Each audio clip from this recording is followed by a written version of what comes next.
Excellent. Well, welcome everyone to the third and I think last panel, right, of the day before the keynote.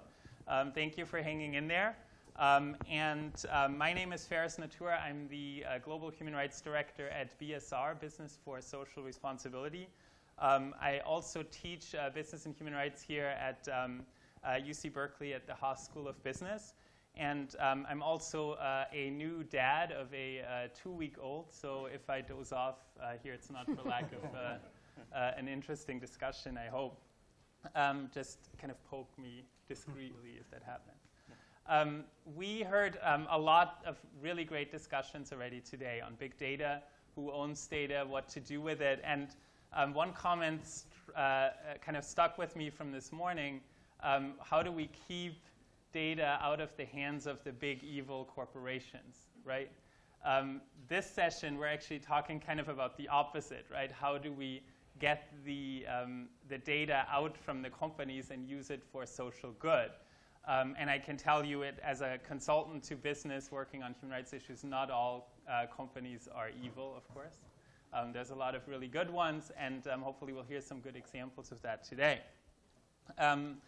Talking about data philanthropy and corporate responsibility or corporate social responsibility, I wanted to just go over a couple of the concepts first before turning it over to our very distinguished panel today.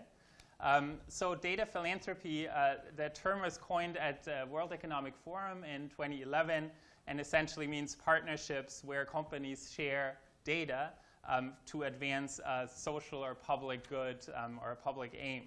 I think, Lucy, you're calling this, or part of this, the future of good. I really love that term, so I think that's something we should all pick up on. And then what is corporate social responsibility? There's a couple of different concepts that we want to touch on today. The kind of traditional way of looking at corporate citizenship is basically philanthropy, right? You have a lot of money. You can use that to advance a social good. So building a school or painting a school could be a good example. Who of you has anyone participated in that type of corporate philanthropy before, volunteering or anything like that? Show of hands. All right, so everyone is familiar with that.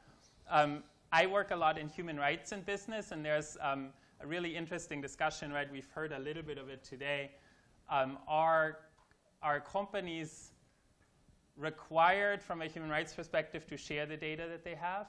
Or who thinks that? Let's do another show of hands. Who thinks companies have a human rights responsibility to share data with the public? Yeah, a few. And who thinks companies should not be allowed to collect the data that they're collecting from a human rights perspective? Some, all right, so some people are picking both. That should make for a good discussion.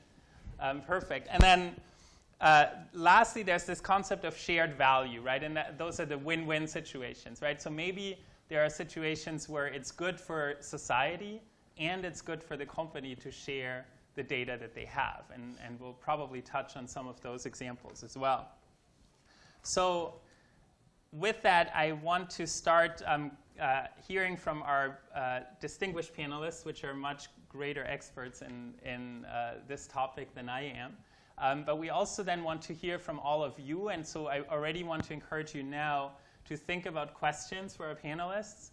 You can raise your hand when you have one later on, or you can share them via Twitter with the hashtag #WhoOwnsData.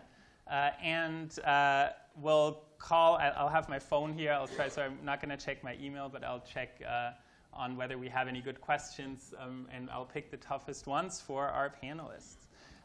We will start today with some remarks and a nice presentation from Claude Kirchner. And I need to look at my cheat sheet here. But Claude, I do remember, is the advisor to the CEO and president of INRIA. And he served as CEO of INRIA, right, for a few years before then. He's also been a high school mathematics teacher, which I have to be honest scares me a little bit if I remember back to my high school days. And he's involved in something called FUN, France Université Numérique, which is the French governmental initiative on MOOCs, and he will focus his talk on that. So with that, I'll turn it over to Claude. And okay, thank you for the introduction. And so today, I would like to discuss some ideas about the kind of data that are derived from scientific publications, and indeed to see a MOOC as a scientific publication. So you know that one of the main missions of scientists is to make public their advance, small or big, that is indeed to publish, okay, to make public. Publishing generates many derived new data, and so, as I said, I would like to consider the MOOC example. So MOOCs are really a formidable opportunity. Okay, there are new ways to learn, of course, everywhere, at any time. It's a nice way to teach, and it's a renewing way to think about teaching, indeed. Of course, it consists of the transfer knowledge, and it is a kind of publication. So since MOOCs are rather new, you see that last year, typically, there were estimated that there was 1,000 MOOCs around in the world, and it's growing very fast, so that now we consider that this year there is something like 1,000 MOOCs already running just in Europe, so not saying what happens worldwide, and in particular in the US. So MOOCs are indeed all articulated on a digital platform, and this digital platform allows to understand and to help learners and teachers. That is indeed, it's very important so that we can understand the progression of the learners, okay, to understand where they get difficulties, how we can help them.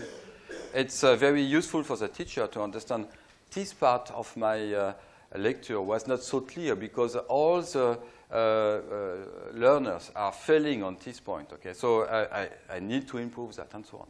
So really, MOOCs is something that instruments pedagogy, and in some sense brings pedagogy from an art up to a science now, because we have an instrument that allows us to really to make measures, to reproduce experiences, and so on.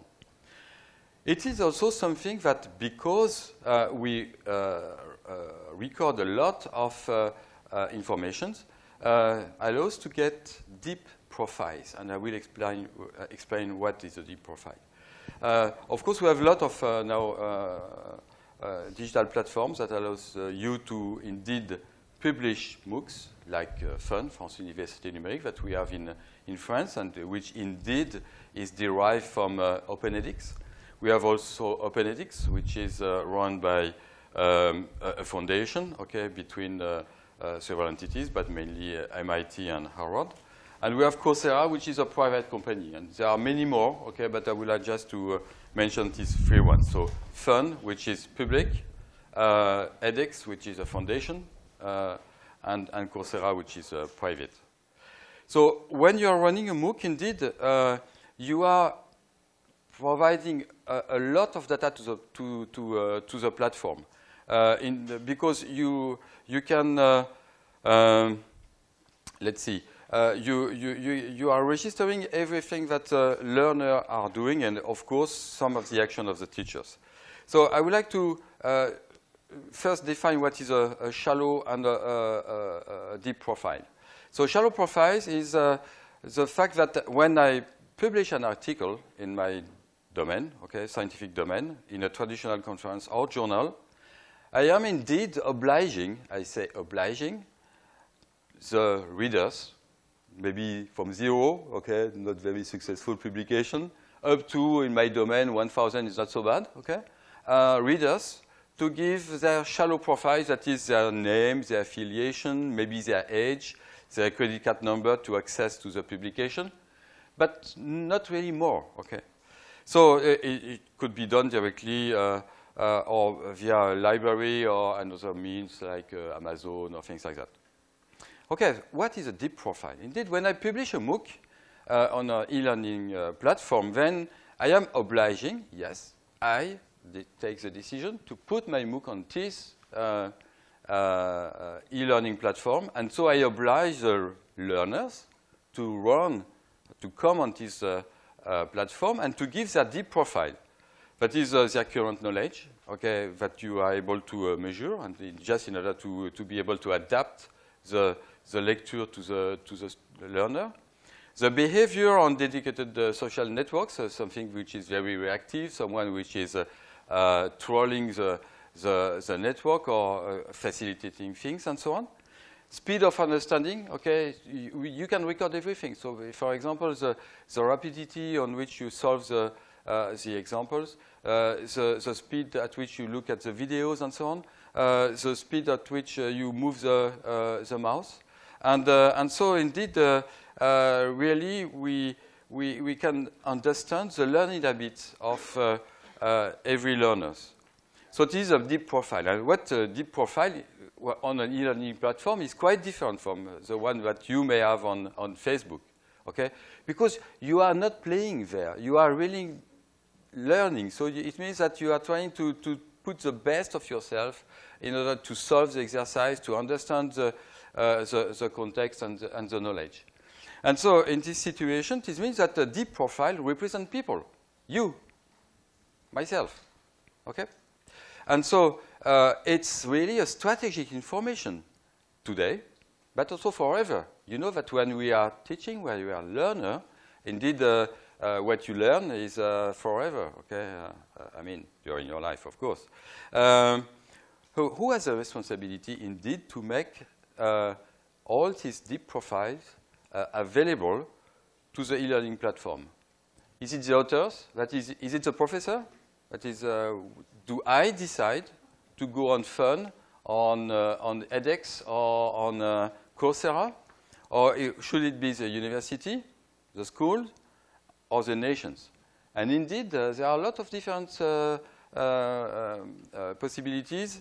Currently in France, I would say mainly it is the authors that are deciding. In the US, it depends on the university. If you are in Berkeley or in Stanford, it will not be the same thing. Okay? And it could be also the nation, because indeed you are leaking a lot of information. So learners should master their data, I believe, and master, not owning their data, which is quite different.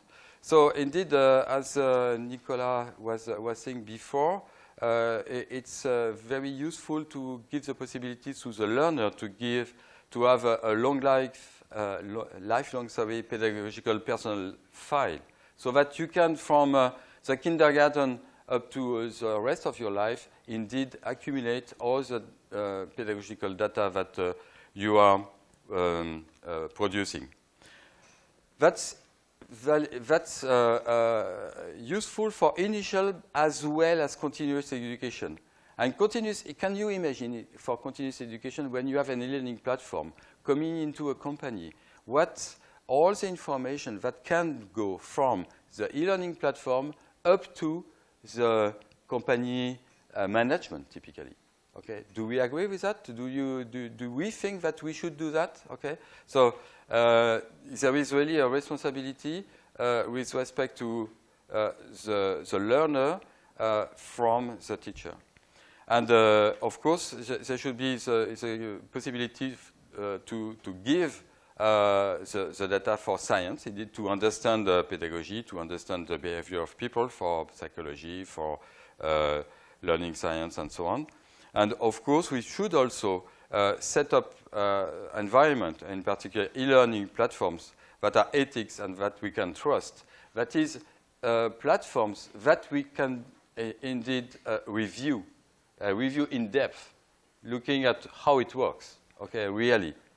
And so, and in some sense, entrusting some of the platforms that could be reviewed very regularly and without failure. So this is indeed in the more general context of knowledge economy. Okay, now we have the economy of knowledge is completely changing because of the digital revolution. So we need to think all these questions that I was mentioning before in this context, but also in the context of scientific sovereignty. That is, we have to go beyond, I would say, nation sovereignty, because indeed from the science point of view, will it be possible in 5 years, in 10 years from now, really to develop sciences if we don't have all the data that we need to do that? Okay. So, and if I need to go through a provider to get the right data, I'm not sure to get indeed the right data that I need, and maybe it will be because of the price, maybe because the company does not have the right data. So I believe that the question of scientific sovereignty is something which relies deeply on data, and that currently is not so easy to understand if we will get this scientific sovereignty in the next future. So to conclude, are we responsible with respect to the points that I mentioned right now? Are we, I am, responsible with respect to that? That's really the question that I think we need to think about now. Thank you.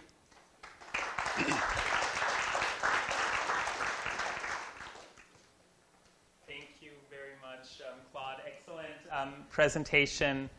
And we'll stay seated here for the rest of the discussion as well. And Claude, you mentioned the knowledge economy that we live in, and the questions of where does the data come from, who's responsible for it, who should be the steward of the data.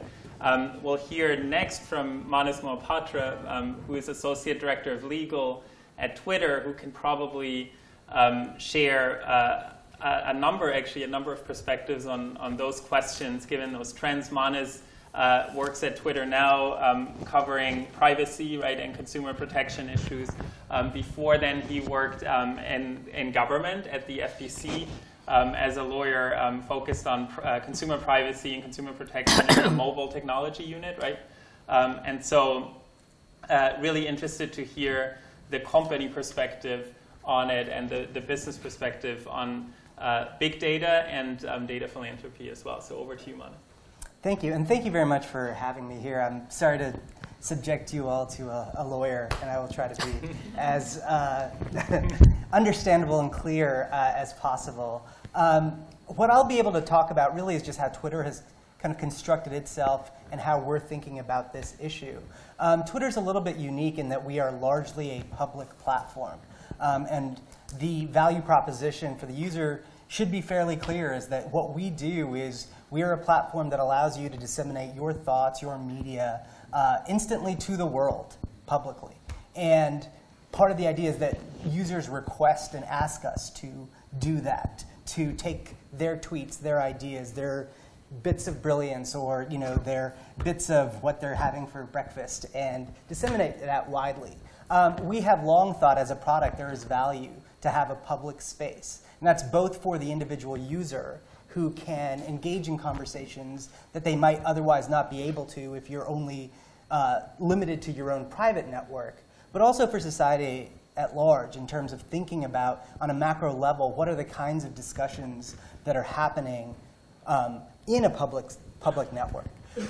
We have long thought that there was great value in this data. We've made this publicly available to developers.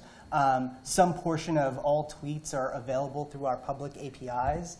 What we found is that, for many researchers, it was technically too difficult to consume a lot of this information. And so what we did last year was we started a data grants program. And that was a small pilot program to work with research institutions to help them consume on an ongoing basis public data, public content from Twitter, and historical data going back to when the service was founded. There have been some really interesting first set of grants. Some of the ways that the data has been being used is to look for mapping the location of floods in Indonesia, measuring the happiness of cities through sentiment analysis of public Twitter photos, and then measuring the effectiveness of cancer early detection campaigns. A lot of it is the research scientists and the non-lawyers are better equipped to talk about how you can extract that value from the public data that's on Twitter. But what we've done is try and set up a structure where it's very clear to the user that public means public, it's available to the world, it's available for the conversation that you're having, and also for larger macro-level analysis. But what we are making available in the Twitter grants is public data. We are not providing personal information. If you choose, for example, not to use Twitter in a public way, for example, to have a protected account so that only the people you accept to follow you can see your tweets, that information is not being shared. That's because you own the data. You have control over that data. If you decide to use our private messaging feature, likewise, that's not going out. We are not providing analysis or the content of that.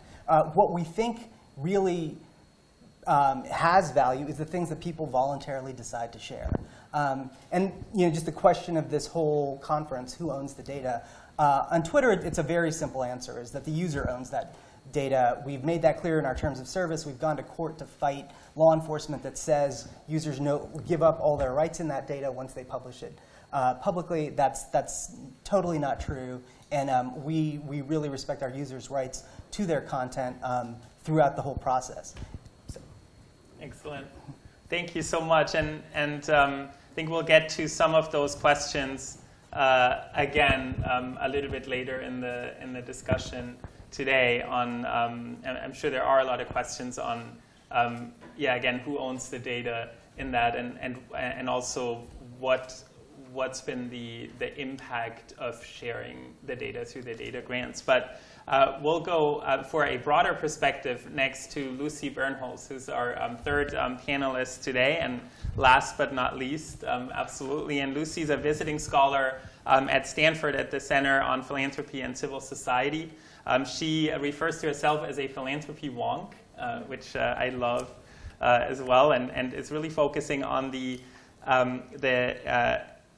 redefinition of philanthropy and shared social good in the digital age and in the knowledge economy. And she also leads or co-leads the Digital Civil Society Lab and is a frequent commenter on a lot of media outlets, including NPR, the New York Times, so you probably have heard her before. And with that, over to you, Lucy. Thank you, Forrest.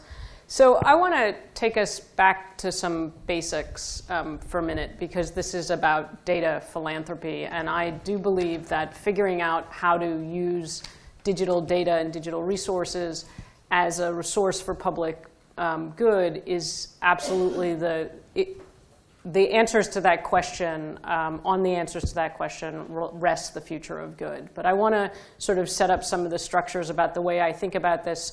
So, and offer up some of the places where I think we really need to start focusing our attention. And I'm glad that you brought up terms of service and not me. Well, you're the lawyer. I'm just the user. So let me just start by saying that the way data philanthropy is being used as a term right now, even in the best intention, is a perversion of the way we think about philanthropy. It's not to say that data philanthropy, the actions, the data grants, the sharing of APIs, the sharing of data, all of that is a bad thing by any stretch of the imagination. I just want to say it's not what we think of when we think of philanthropy. When we have thought, and not just us ourselves, but the way we've built our legal systems and our norms about what philanthropy and civil society are. And getting this right, the only thing that rests on us getting this right is the future of democracy. So it's low stakes, but we do need to start figuring this out, because there's lots of research, I won't refer to any of it, that shows that democracy depends on a robust, thriving civil society. And if we screw up civil society, we can pretty much say we're going to take democracy down with us. So let's get this right. So let me just sort of take this apart for you a little bit. What is civil society? Civil society, in the way I use it, there's 1,000 definitions for it, but the way I use it, it's the place where we as individuals come together with other people to do things that benefit other people. A shorthand for that, the bumper sticker for that, it's the way we use our private resources for public benefit. Now, that's problematic in this conversation because so far we've decided we don't really know what privacy means.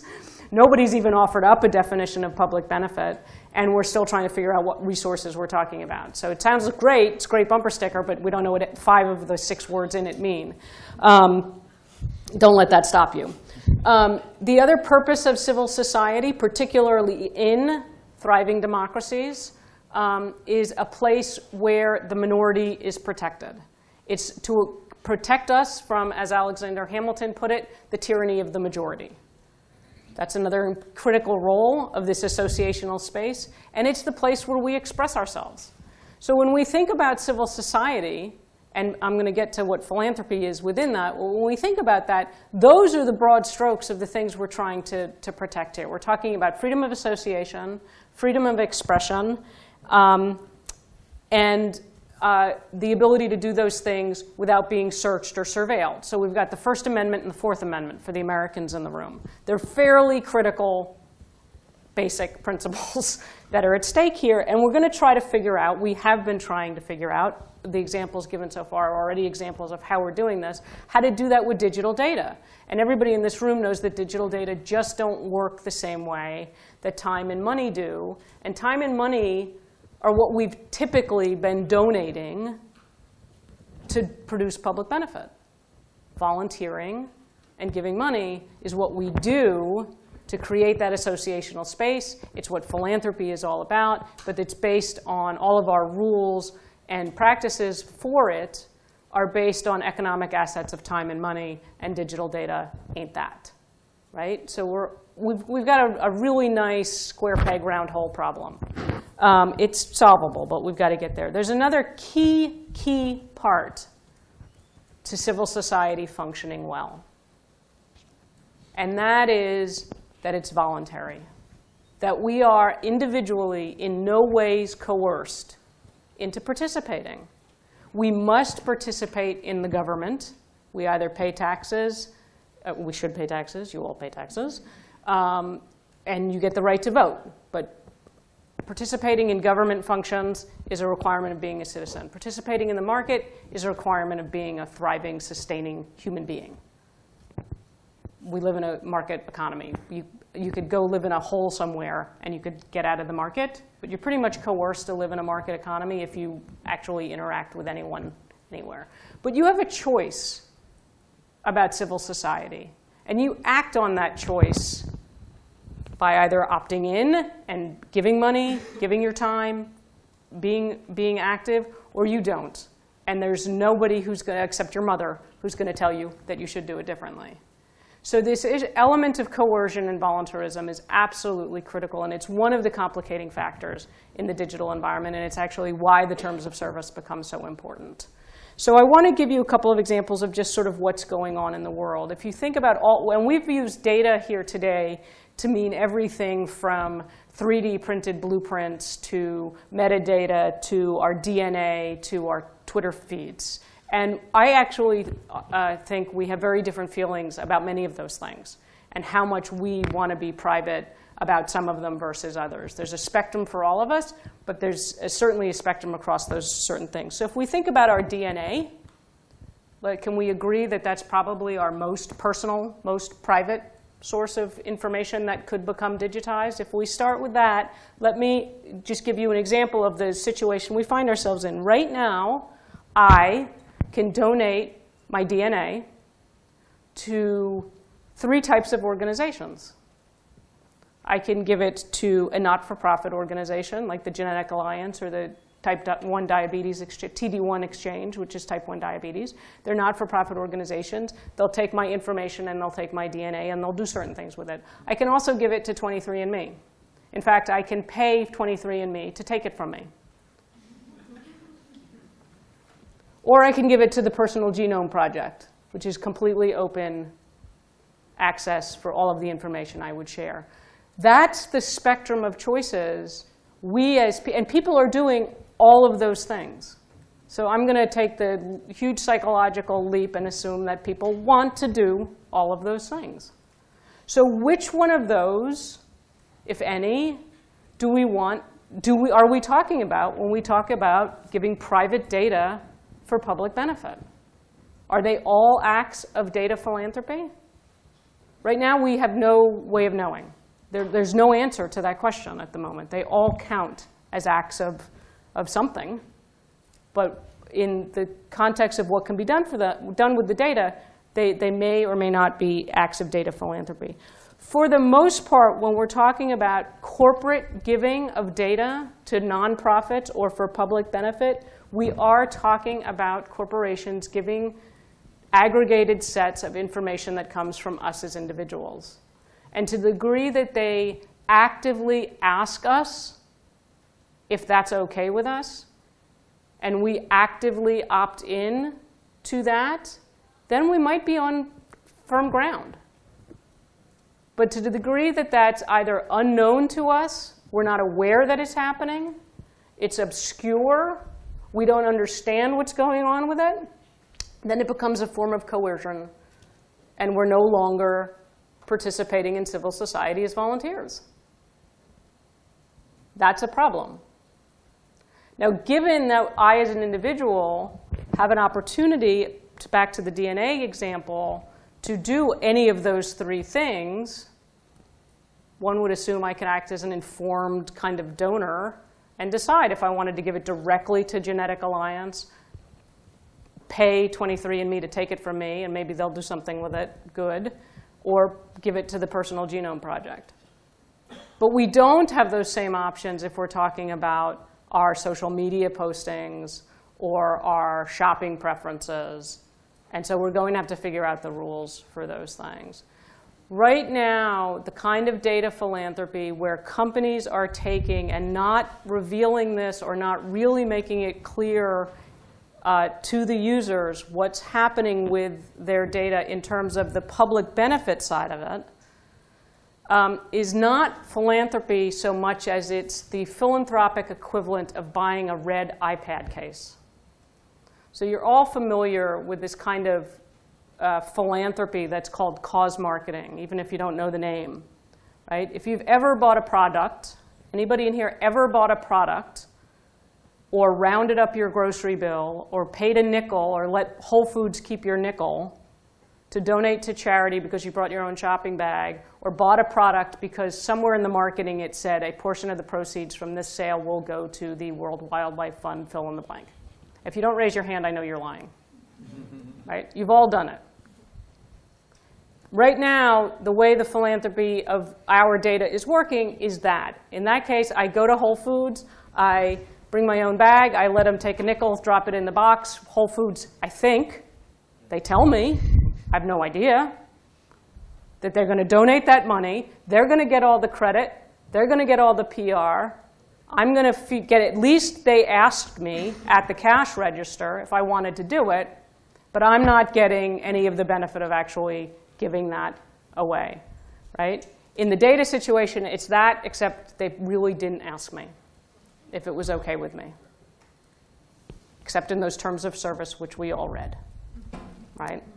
So there's a disempowerment. There's been a lot of discussion today about ethics and trust and sort of knowing what you're doing here. Those are all being sort of ignored because for most companies that are gathering data of this sort and then giving it away, the giving it away part is a secondary thought. What they really want to do is gather as much data from us as possible to do other things with, mostly sell ads against. But if there was a greater degree of transparency and visibility and honesty about them being able, wanting to give this away for public benefit, here's the amazing thing that would probably happen. More of us would be OK with that than anybody thinks. That's what we're finding in studies to date of people when asked if they want to give their data for a clear public benefit. The number of people who say, yes, sure, is off the charts. The number of people who are giving their most sensitive information to the Genetic Alliance and TD1 Exchange and all these other places, off the charts. If we make it easy for people to give their information in a way that's going to serve other people, chances are they're going to do it. But right now, it's completely obscured in the existing very strange relationship we have with most of the companies that are gathering this information. So what needs to happen is we need to think very differently at the company level about that communication with the individual. And at the nonprofit level, we have to get very smart about what is at stake if we're not creating these relationships directly with individuals and being clear and honest with them about what's happening with the information and relying on this third-party company intermediary. So I'll stop right there. Excellent. Thank you, Lucy. Very good. A lot of very good points. Thank you.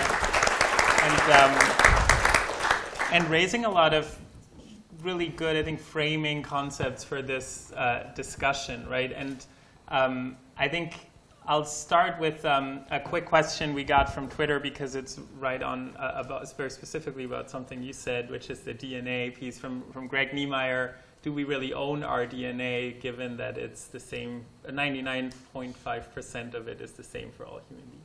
So that just simply means we all own a similar thing, right? Doesn't mean we don't own ours. It just means you and I own the same thing. 99.5% of what we each have. I mean, philosophers have chewed on this one from the beginning of time. Mm-hmm. Most Western philosophers over time will say the one thing we do control is our own bodies. Mm-hmm. So, I mean, but herein lies the rub. In its physical form, in my, pinch me here form, sure, I own it. The minute you scrape it, digitize it, put it in a database, you got a different issue. Mm-hmm. But excellent. And I want to go into a lot of the kind of, questions about what data, who does it come from, who controls it, what do we do with it. But before then, want to talk about what happens with it once it's donated. Like, is this actually, is the philanthropy, when it does happen, actually leading to something good? In addition to our 2-week-old, we also have a 4-year-old who graduated from the phase where he always asked why, to then what happens, then what happens, then what happens. And he has a very fatalistic view of the world, apparently, and it doesn't stop until things go horribly wrong. But hopefully they don't here. Maybe starting with you, Claude, what's been the impact, in your view, of MOOCs, for example, on students? So you raised kind of the benefits of having this data for teachers and optimizing the courses, but have they had an impact on students when compared to traditional forms of education? Sure. A big impact indeed. Students benefit from the data because the platform can adapt the exercise, understand why it's difficult to understand multiplication if you don't understand addition first, okay? So that you can then derive on a lecture on addition, and then when you master addition, then you can go back to the lecture on multiplication. So, of course, the students completely benefit from this data that the platform is acquiring. Now, they can benefit from this data on a secondary point of view, which is the following, because after you complete the lecture, then the platform knows a lot about you, okay, about your capabilities and so on. So the platform may suggest you to get to some other lecture, okay, so that you can complete your culture, your knowledge. But also, the platform may suggest to your professors or to yourself, maybe you can contact this company. You can just find a work that will be quite interesting to you because you are competent and interested in this domain.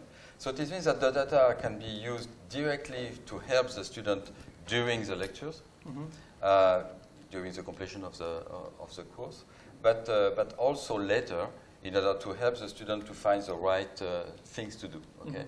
The point is that you have also the dual, which is that the platform knows a lot about you. So the platform may sell your profile to someone who is interested by this kind of profile. Okay. So if you are a good programmer, then it can sell you to a company that which is looking for good Java programmers or C programmers. Okay. That's one risk. Okay. And of course, since the data are persistent, and when you are following a lecture when you are 20 or when you are 15, okay, then 10 years later, we know exactly how you behave. Okay. So this means that when an employer would like to get this data, they may ask the platform, okay, what do you know about this person? And is it someone which is performant on this domain or not, or what kind of relationship he has with people? So this means that not only it helps at the moment of the lecture, but it helps just after in order to help you to understand what to do next. But it may follow you forever. Okay. So it's very hard to undo the philanthropy. Yes. But now, what is useful for the collectivity is that indeed, when you have a lecture with 2,000 people, followed by 2,000 people, okay, student learners. So this means that you get a lot of information about the way people understand the knowledge, and so this means that you can adapt the lecture in a better way, and you may also use all these people that are indeed following the lecture in order to solve some problems. Okay, you have crowd exercise in some sense that can be directed in such a way that you solve small problems, exercises, because the student will be exercising themselves on small problems that could be useful not by one, but because of the mass. Yeah. Excellent. Well, thank you very much. And Manas, from Twitter's perspective, is this actually working? And I don't know how much information you have on the data grants program, but there are some of the examples out there, right, of tracking flu outbreaks and things like that. Can you share some examples of where it worked, maybe where it hasn't worked as well as you planned it, and are there ways to measure success or impact? Part of it is that we're in a little bit of a different situation in that we are the platform, and so part of what we're wanting to do is make that data available for innovative uses and interesting analyses. And so in terms of whether or not it's successful or not, in terms of, was this particular data set or is this set of tweets at this particular time actually indicative of X or not? I think people are going to test a variety of different hypotheses against the data and see whether or not something of value comes out. I think we've seen certain small experiments that seem to indicate that there is a lot of value related to that. And part of the data grants program came from a lot of different research institutions asking for it. So it wasn't something that we said, hey, here, come and get this. We really think it's valuable. As people had already kind of proven out that there was some value in this, and if they could get a broader slice of the data, they thought that they could do more with it. And access to more historical public content would be better than what was already traditionally available. Great. And then the next question, and then we'll start hearing from all of you. All of the systems and services that we're using, whether it's MOOCs or an information service like Twitter or social media like Facebook or others, they're all free in the traditional sense, right? And yet they're maybe not free because you're paying for them with the data that you generate and share. Is that where this whole discussion is going? Instead of kind of a new regulatory system, is what we need more awareness of the fact that one form of payment is data just as much as dollars or euros wherever you are. Is that, Lucy, is that where you think this is headed? Well, I think it's critical, and it's been said earlier today, that people beyond this room and sort of this thin slice of humanity understands that. You know, it's very well understood in this room, but I don't think a lot of people really understand what they're paying for these free services with and what's happening with it. From my perspective, the philanthropic possibilities of what's happening with it are enormous and worth exploring. Right now, because they're the secondary purpose of the companies who are collecting the information, their primary purpose is as a revenue stream. It's invisible to most users that that's even a possibility for their contribution. So unlike when I give Whole Foods that nickel, I mean, I can think I'm just tossing this nickel into the great cauldron that is Whole Foods, and that is, in fact, what I'm doing. It's probably a waste of my nickel. It's definitely not the best way for me to be philanthropic as an individual, but at least I'm aware of it. Whereas with the throwing the data into the data pool, and that data pool then being used for good, I, the individual, I think am completely unaware that that's even a possibility.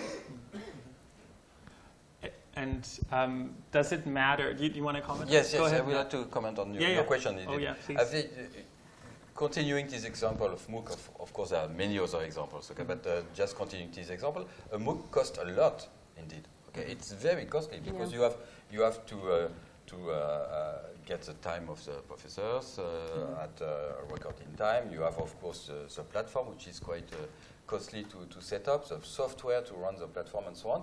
And of course, running the course is also costly. Okay, so you have different opportunity, different situations. As I was mentioning, 3 different platforms. The one run by the French government, okay, the Ministry of Education in France, okay, FUN. And indeed, we consider at FUN that it is a public service, okay, that everyone should be able to access to this knowledge without paying anything. Anything, okay. No data, no money, okay. So this is one of the ethical points that we put forward at that time. So now, if you think about Coursera, it's a quite different situation, okay, where indeed a lot of investors are putting money in Coursera, so they would like to get their money back. Okay, so this means that the students, the learners, will pay by probably the data. Okay, so the way the business model is, for me at least, not so clear currently, but for sure they have a business model. And for edX, this is quite different, still different, because it's in between the two situations, because it's a foundation, it's a non-profit foundation, and so this means that they are combining in some sense the two models. Okay, the two models. So I insist on the fact that yes, for some tasks that are quite important, like education, they should it should be truly free, okay, truly accessible to everyone. So it is a decision, and when you are publishing something on a platform, when you have these 3 choices, indeed, it is the responsibility of the professors, of the individual that is teaching on the platform, indeed to think about his own ethics. Okay, does he want to indeed to be a mean to provide students to a platform which is indeed getting some economical advantage from his course, but indirectly because of the students. Okay, so or does he believe that he should be on a platform which has an ethics that could be indeed truly completely verified with respect to the objective of the learning platform with respect to the learners? Okay, so responsibility in this case again. Okay, responsibility of individuals, responsibility of also of institutions, because when you are a professor in some university or in some institutions, okay, who owns your lecture? Is it yourself? Is it the institution? Okay, so this is another question. Who owns knowledge? Okay. Good. Go ahead. If I could just also add to that, in my former life as a regulator, what I looked for and what we often looked for at the FTC was to see when there was a big gap between what the actual value exchange was, the contractual relationship between the individual and the service, and what the user expectation was. And whenever there was a huge enough gap, sometimes that prompted us for action in terms of determining that there was a deceptive trade practice going on. And so, part of why I joined Twitter and why I felt very good about it is that there wasn't any concerns related to that. Is that I think what we do is that we build in through the product aspects that reinforce the public nature of the service. You can be followed by anybody. That's because the information is public. Right. You will see tweets all over the place. Part of it is reinforcing this idea, the public nature of it. And then you retain control over it, is that when you delete your tweet, you pull it back. If somebody has embedded that tweet in a third-party site in the New York Times, and that tweet gets deleted, it gets pulled back. We no longer serve it. So it doesn't just, it's not static. But I do think that when there is too much of a distinction between what the business model is for industry and what then the user experience is, that is time when sometimes it's worthy of regulatory action. Yeah. Great, and I actually have one more question before we go to the audience. Sorry, but to what degree do you think it depends on what data is being shared? Right. To me, as a user, there's a difference between me being one, like the location data of my phone being one of a million or maybe 100,000 going over the Bay Bridge and then telling the rest of the world there's traffic on the Bay Bridge, versus me writing like a political opinion and that then being shared without my full awareness of it being shared. Is there a difference there when it comes to data philanthropy? Is some data okay to share and others not to share? Yes. All right. You guys agree? Yeah.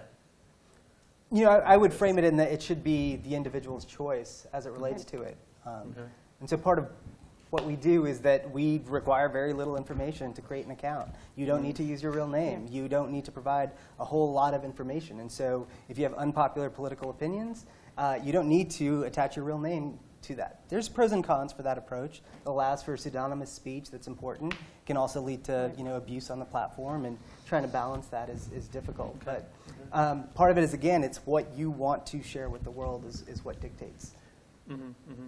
Yes, one of the difficulties is that you don't know exactly in the future how this data will be used. Yeah. And indeed, by crossing all the data that we have currently available, you can deduce things that is out of your knowledge and out of your mind at a given instant.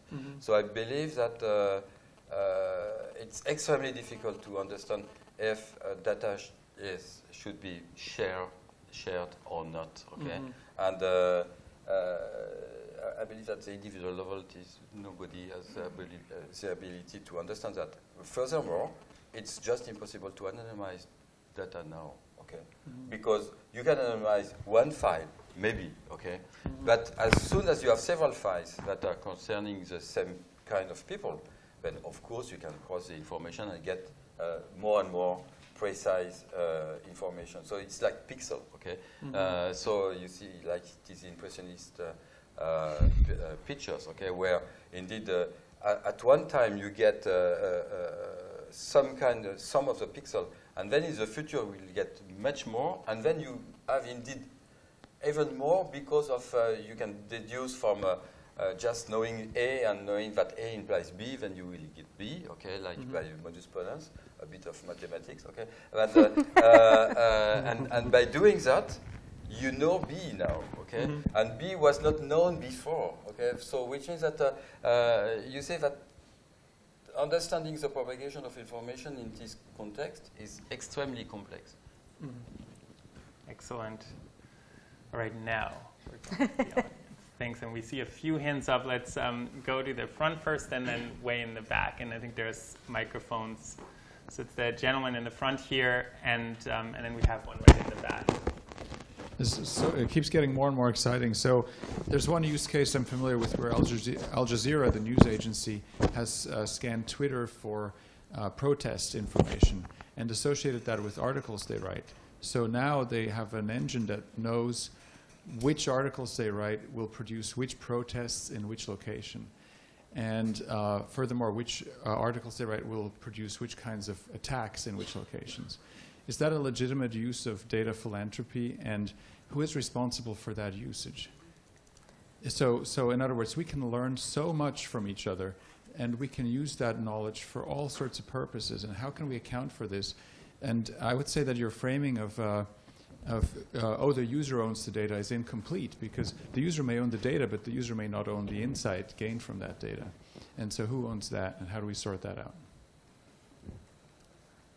Well, I think the point that I'm trying to make is the underlying initial sharing and ongoing sharing of the individual pieces of information, the public content and the tweets that are provided, that's the user has the choice. In terms of the inferences that can be drawn for that, certainly it raises a whole host of implications. Is that you know, if you just saw an individual tweet and it was geotagged near you and it said that, you know, I'm going to jump off the bridge later today, you know, what's your obligation in terms of using that information to intervene in that? What's Twitter's obligation in that space when, you know, we're a platform with 500 million tweets every day and we can't proactively monitor content?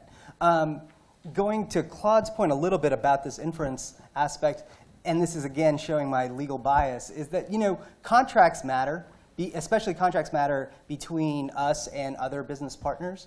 And you can have use-based restrictions. You can have restrictions about don't use this data in this particular manner. Don't use this data for, you know, that would, in a way that would, you know, upend a user's privacy or violate human rights. Do not attempt to re-identify this data set. That's something that, you know, it's a fairly common contractual term.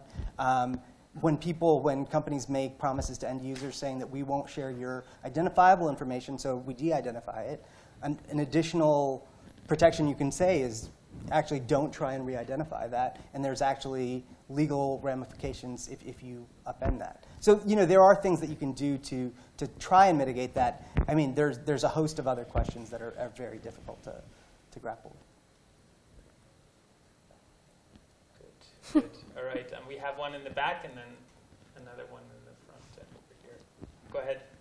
It's in some ways a quick follow-up on that for Manas. And essentially, as a lawyer, do you think that there really has been any meeting of minds between users of social media and the social media provider? Because that's required in Anglo-Saxon law. And for example, in that very good book, Even Cooler Than Money, about the diaspora social network, there is this argument that you get spying thrown in 24/7 for free, and diaspora, as you probably know, tried to set up an alternative model, which is pretty close to what Claude was hinting at. I've also got a short question here for Lucy, which is that your definition of civil society doesn't really distinguish it from community and family, but we could actually argue that, let's say, it's something distinct from the state. But instead, we've ended up in this dystopic situation where the state was allowed to encroach on an awful lot of our privacy. How do you sense we could rectify that? Is there a way that we can say there is this new category of inalienable product and that basically the state cannot interfere with it in any way? Well, in most established democracies, civil society, in the US, civil society has become, unfortunately, synonymous with the not-for-profit sector, and that is a structure entirely created by the state. Now, it does exist to serve as one of several potential bulwarks against the state. That's what I meant by against the tyranny of the majority.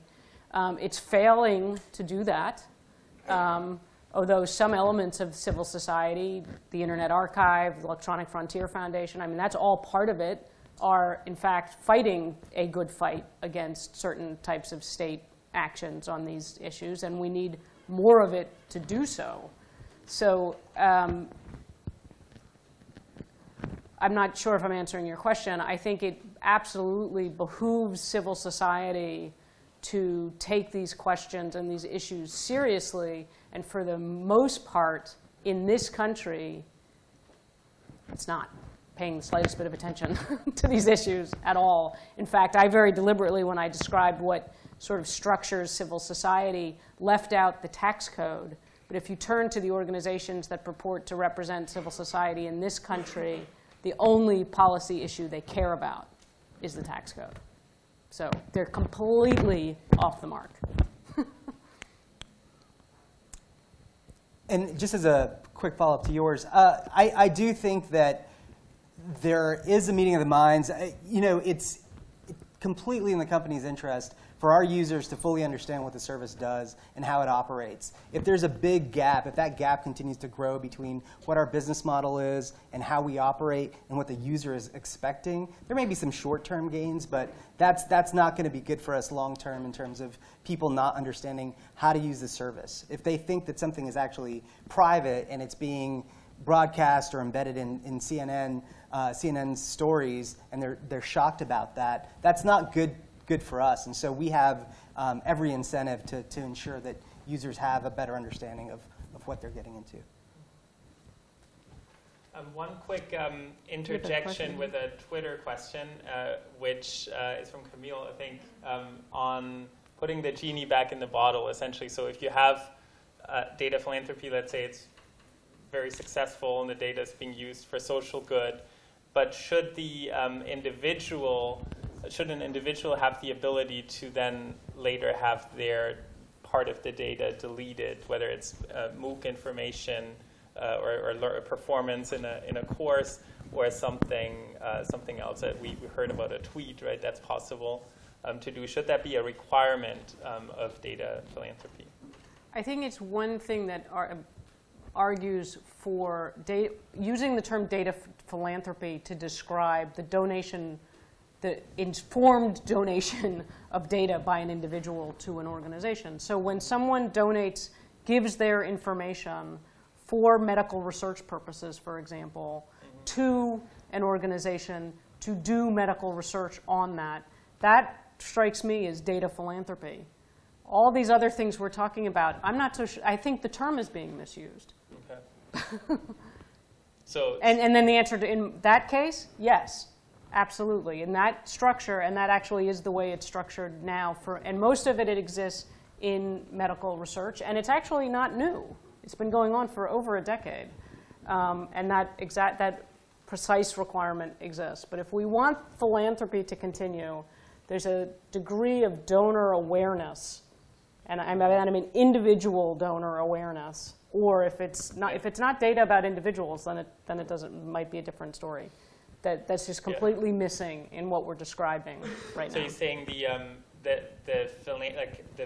big data philanthropy from a company sharing aggregate data with a government or with the UN is not really philanthropy because it's not that company's data to give? I think it depends on what the terms are of the way they're negotiated with the user. So if I give Manas the benefit of the doubt and assume that everybody on Twitter understands how Twitter works and has read their terms of service and understands that this is possible, then we're getting somewhere. Mm-hmm. We're getting closer to a place where I, as an individual, know this could happen, and I'm signing on to it, and I'm informed about it. But everybody in this room knows how many people read the terms of service, right? So it's just missing. And it's unfortunate in this case because those are an opportunity. There is a way to get consent from people to donate their data that so far are proving to be the responses are not, no, I won't share my data. The responses are, yes, I'll share my data. Mm-hmm. Yes. So we're shooting ourselves in the foot from that perspective, fully understanding that most companies aren't in the business of giving away their data. Nonprofits, on the other hand, they're trying to solve a problem, have a dedicated purpose to solving a problem. That's the structure we've created to do that. Yeah, yeah. Fascinating stuff. I want to keep going, but let's see where this is going. Yes? Well, I'll build on that. Speaking of user agreements and various hypotheticals about a better world we might build, I've been collecting the terms of use of everything I could for the last 15 years. It's nice to have an FTC consumer protection person here, and I really question how these could possibly, without being a lawyer, how they could possibly be enforceable if you have to photograph with a digital camera 500 shots in order to have a record of your actual license. It doesn't have a URL saying after you sign onto your computer and agree, you know, for when you open a new computer, for example, Microsoft or the vendors with their middleware and bloatware and the security software. Anyway, there's all this complexity, and it's been alluded to several times. Contracts are supposed to be the clear, comprehensible contracts between rational, informed agents is sort of the foundation of our legal system, and they seem to be as perversely distant from that as an old-fashioned trick of writing it in Latin in small print and keeping the copy that the other guy signs, right? So how can that possibly work and be the foundation of the great, glorious, booming tech economy, A? B, if Facebook were nationalized, how would you write the terms of use and set the privacy settings? And that question, I guess, is for almost anybody who's been on a panel today. Good one. Thank you. Who wants to go first on that one? The lawyer. I can answer some of the question. One is, I'd be interested to, if you took a look at Twitter's privacy policy, to get your feedback on it, because we actually call out tips that say, Twitter is public. Everything you get, most of what you share with us, we instantly disseminate across the world. So I think we are continually trying to iterate and try and make that more understandable. I'll tell you from my FTC perspective, there's been a push to not let all consents be buried in the terms of service. And so what you've seen is a lot of enforcement actions where if there's aspects of the interaction, for example, if it's a website or an app, if there are aspects of the program that appear that what you're doing is something that will be private or only shared with a small group, but in your terms of service, you actually reserve the rights for broad sharing. We would say, when I was at the FTC, that the implication of the actual interface could potentially be deceptive regardless of what the terms say. And we often brought those cases. And so that's where we were pushing on, looking at making sure that it was clear through the interface that people were providing this information, that it was made clear to them as to what they were doing, because for the very reason you cite. And I think that's my point earlier about trying to make the product continually reinforce the fundamental concepts about this. For Twitter, it's the concept that it's public. For other services, they can do it in different ways. But yeah, it's absolutely an issue, and it's something that when I was at the FTC, we did try and fight for.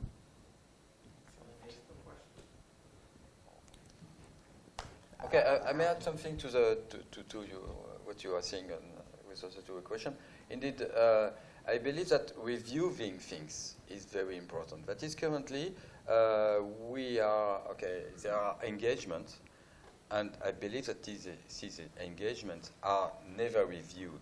That is, we are not looking at what happens in reality, so that we can enforce indeed that the engagement of the different bodies are respected.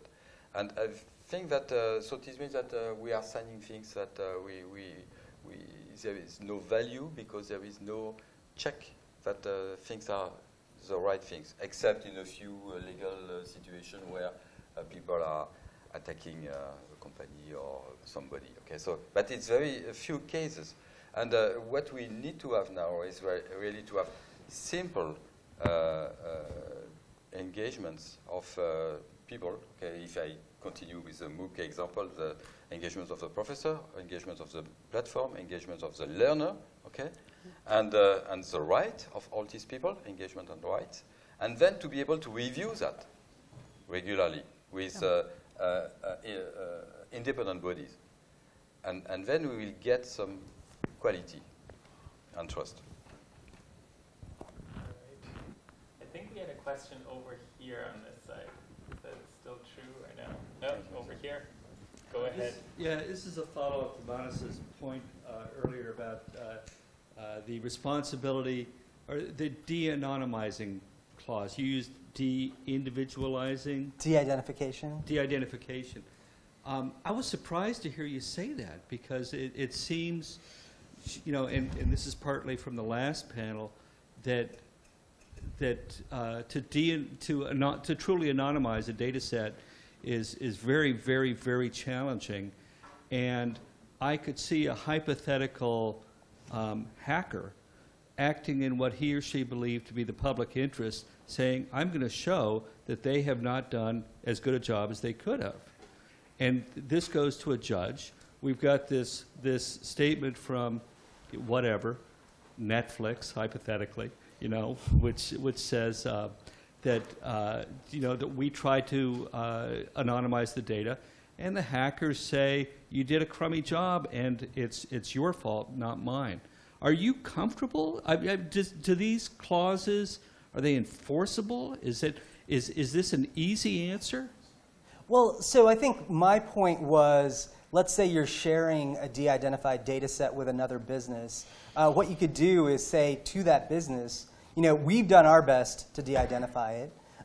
Perhaps, you know, you could technically figure out a way to pull that back. You're contractually prohibited from doing that. So we've tried and taken reasonable steps towards technically de-identifying that information, but you also shouldn't do that. Now, in the case of the third party, I wouldn't, you know, we've seen consistently when people say this is a de-identified data set, and then someone coming back and saying, for the public interest, look, I can re-identify, this is the governor of Massachusetts, I can figure that stuff out. There's important ability, there's a need to be able to share de-identified data sets, and there's some value in it, and so trying to figure out like good ways where we can do that and limit that possibility. And one possibility is, you know, contractual prohibitions. In and of itself won't be sufficient, but it's one way to do it. For me, the key word in your answer was reasonable. That this is a fuzzy phrase. Yeah. I'm a lawyer. There you go. Okay, time, I think, for one more question, if it's quick and not too complicated. Yes, go ahead. You had one? So building on this a little bit, I have questions about two kind of practical issues in the way that some of this moves forward, and that we're in a world now where we don't have the data then stopping with the next person it's shared with.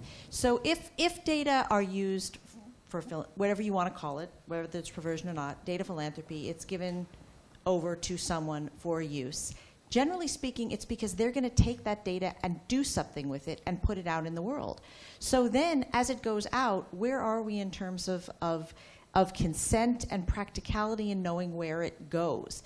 And kind of in a related way, data are often not in isolation. The value of them often are the way in which they're paired with other data sets, where you kind of have mixed consent and mixed uses. And so then you get into this scenario where it's all downstream and it's all mixed up. So even if we got into these clear theoretical conversations, as a practical matter, what does it look like when you ask people regularly for what their consent looks like? One of the things it looks like is the Personal Genome Project, as an example. So bioethicists have been dealing with a lot of what the rest of us are dealing with now. They've been dealing with it for a long time. I'm not saying this is the right answer, but they've built some structures. And one way of telling the story of how we got to the Personal Genome Project, which basically uses a CC0 license and says, we can't protect this information. We can't stop anybody from doing whatever they're going to do with it. They can, you know, it's out there. You're giving it up knowing that people will do whatever they want with it. And the answer is, that's where we've gotten to in the consent process because of the nature of digital data. If you're still willing to give them your data, they're being very honest with you about this whole landscape of anonymity, security. They're basically saying, nope, doesn't exist. Please give us your data. And some people are. So that's one way it's going, is toward a completely, in medical research, it's not the only way, but one way it's going, is a completely, what I think, open and honest consent process. We can't protect it. We're not making any claims that we can. The other way it's going, and there are technologists in the room who will know a lot more about this than I do, is that it is building awareness and review directly into the technical processes, the technological process yourself. So rather than this one-off 28-page, 9-point font thing that nobody read at the beginning, right, that they can keep changing, but you can't change ever, right? That whole dynamic is literally building, particularly in the whole space of wearable technology and mobile technology. You can't actually use the platform or the tool or the app unless you show that you know that your phone does all these things, that it has accelerometers in it and that it knows where you are. You literally have to, in order to consent, you have to make your phone do all the things that it's going to do as part of the data collection. So it's a much more active type of consent, the assumption being if you're going through all of that, then you actually want to participate. And again, there's a tension here of people wanting to be private and hold information back, but people also wanting to contribute information that might help solve certain problems. And people want to do both. So we need to create the technologies and the policies that will actually let them do both.